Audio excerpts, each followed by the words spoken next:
Desa merupakan satu kesatuan masyarakat hukum yang memiliki batas-batas wilayah yurisdiksi, berwenang untuk mengatur dan mengurus kepentingan masyarakat setempat berdasarkan asal-usul dan adat istiadat yang diakui atau dibentuk dalam sistem pemerintahan nasional yang berada di kabupaten kota.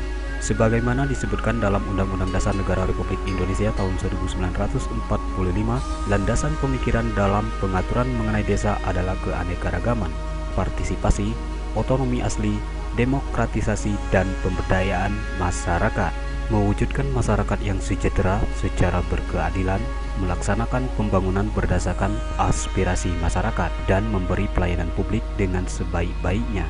Peran masyarakat dan sektor swasta merupakan kunci penting dalam mengembangkan demokrasi, partisipasi aktif, kebebasan dan keterbukaan berpendapat, serta akuntabilitas.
Seorang pemimpin dalam rangka meningkatkan partisipasi masyarakat seyogyanya mampu menjalankan peran secara fokus, atau dengan kata lain, kepala desa dalam menjalankan tugas dan fungsinya sebagai seorang pemimpin harus dapat menjalankan peranannya dengan penuh tanggung jawab untuk dapat meningkatkan partisipasi masyarakat, sehingga diharapkan memberi efek yang nyata serta dampak yang positif bagi peningkatan kesejahteraan dan pemberdayaan masyarakat terhadap pembangunan desa. Sebagai unit pemerintahan terkecil di bawah kecamatan, dalam prakteknya berhubungan langsung dengan masyarakat. Di kantor desalah masyarakat mengurus KTP, masalah tanah, dan memusyawarahkan urusan-urusan publik dan sebagainya. Dengan kata lain, di desalah ujung tombak pelayanan publik. Mempunyai kemampuan dalam penyelenggaraan sesuatu kegiatan organisasi dapat terselenggara dengan efektif dan efisien. Kepemimpinan merupakan suatu bentuk dominasi yang didasari oleh kapabilitas, kemampuan pribadi, yaitu mampu mendorong dan mengajak orang lain untuk berbuat sesuatu guna mencapai tujuan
desa, seorang kepala desa harus memiliki kemampuan yang baik sehingga perlu diberikan penataan, pembinaan, dan bintek bimbingan teknis.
Jujur dalam berbuat, adil dalam mengambil kesimpulan dan keputusan demi kemajuan masyarakat Desa Rinduhati. Di masa pemerintahan Sultan Mukhlis, Desa Rinduhati banyak mengalami perubahan, terutama di sektor pembangunan serta mendorong pemerintah daerah membangun dan menjaga infrastruktur agar kualitas masyarakat Desa Rinduhati meningkat. Dalam masa pemerintahan Sultan Mukhlis, Desa Rinduhati mengalami kemajuan yang cukup besar, terutama dalam sektor pembangunan secara fisik maupun non-fisik.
Capaian pembangunan sarana dan prasarana: membangun jembatan gantung Simpang Jernih.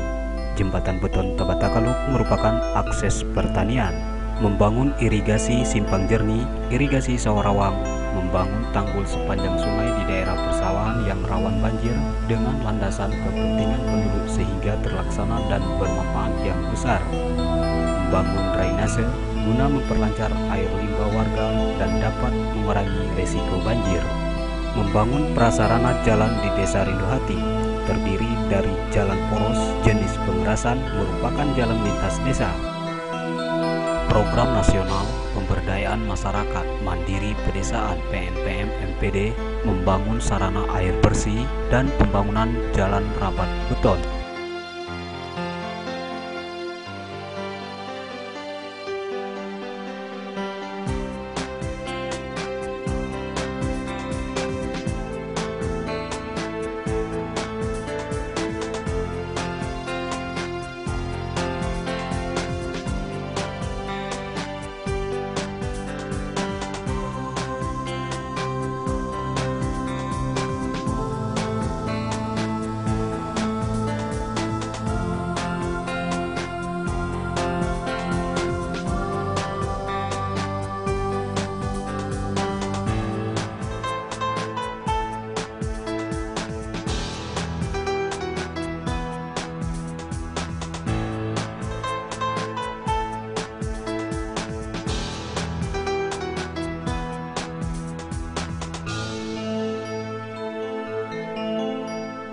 Pengerukan aliran sungai sepanjang desa, memasang tanggul kiri kanan sungai untuk menghindari dan menjaga pemukiman serta areal persawahan penduduk dari ancaman banjir, terutama banjir bandang. Pemasangan penerangan bagi warga yang layak mendapat program listrik gratis.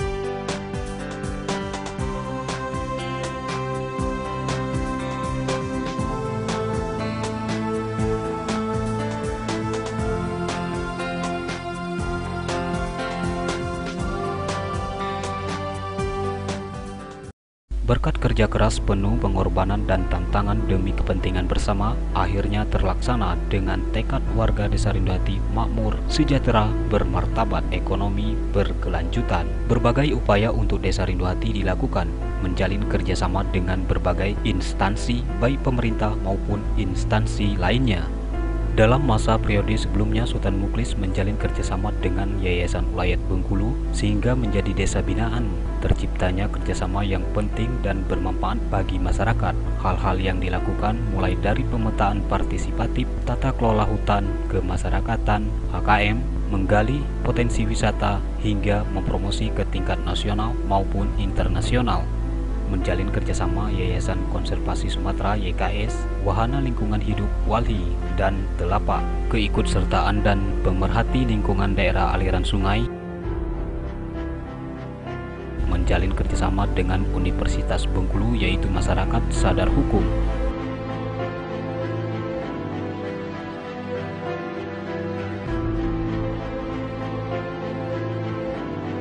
Berperan aktif dalam lembaga BPDAS Bengkulu sebagai forum peduli daerah aliran sungai Bengkulu serta sebagai anggota Dewan Sumber Daya Air Provinsi Bengkulu. Pemimpin desa yang pemberani, tegas pemikiran baik lingkungan desa maupun di luar desa, cerdas membangun desa menjadi lebih baik, memikirkan kepentingan masyarakat umum, khususnya masyarakat Desa Rindu Hati.